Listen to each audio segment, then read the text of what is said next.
Friends EPS 95 higher pension cases hearing date supreme court order. जी हाँ friends, भारतीय कानूनों और अदालती फैसलों में वैवाहिक संबंधों के आधार पर उत्तराधिकार और गुजारा भत्ते जैसी तमाम बातों को स्पष्ट किया गया है।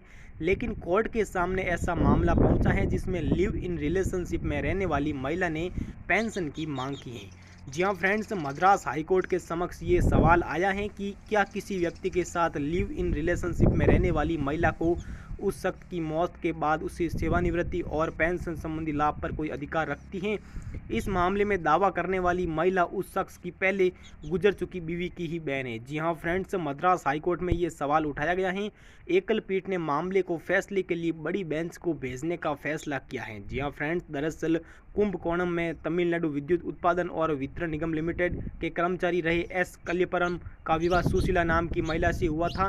उन्होंने अपनी पत्नी को आधिकारिक दस्तावेज में नॉमिनी घोषित किया था। जी हाँ फ्रेंड्स, सुशील कैंसर से पीड़ित थी और उन्होंने अपनी बहन मलार कोडी को ही अपने पति से विवाह कराने की स्वीकृति दे दी थी। तीनों ही एक ही घर में दंपति के 3 बेटों और 3 बेटियों के साथ रह रहे थे।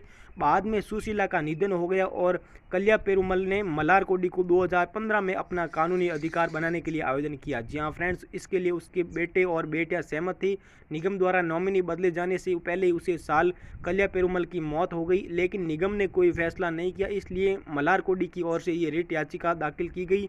पहले तो ये केस सिंगल बेंच के पास पहुंचा, लेकिन उसके पास व्यापक प्रभाव को देखते हुए अब अंतिम फैसले के लिए मामले को वृहद पीठ को भेजने का फैसला किया गया है। जी हाँ फ्रेंड्स, जब मामला हाईकोर्ट की निचली बेंच पर पहुंचा, मामले सुनकर सभी हैरत में रह गए। न्यायमूर्ति एस वैद्यनाथ की ओर से इस मामले में बड़ी पीठ के सामने रखने का फैसला किया है। इस मामले को लेकर सिंगल बेंच की ओर से रजिस्ट्री को आदेश दिया है कि चीफ जस्टिस के सामने इस मामले को रखा जाए ताकि फैसले पीठ का गठन किया जा सके। अब देखना दिलचस्प होगा कि बड़ी पीठ इस मामले में किस तरह फैसला देगी।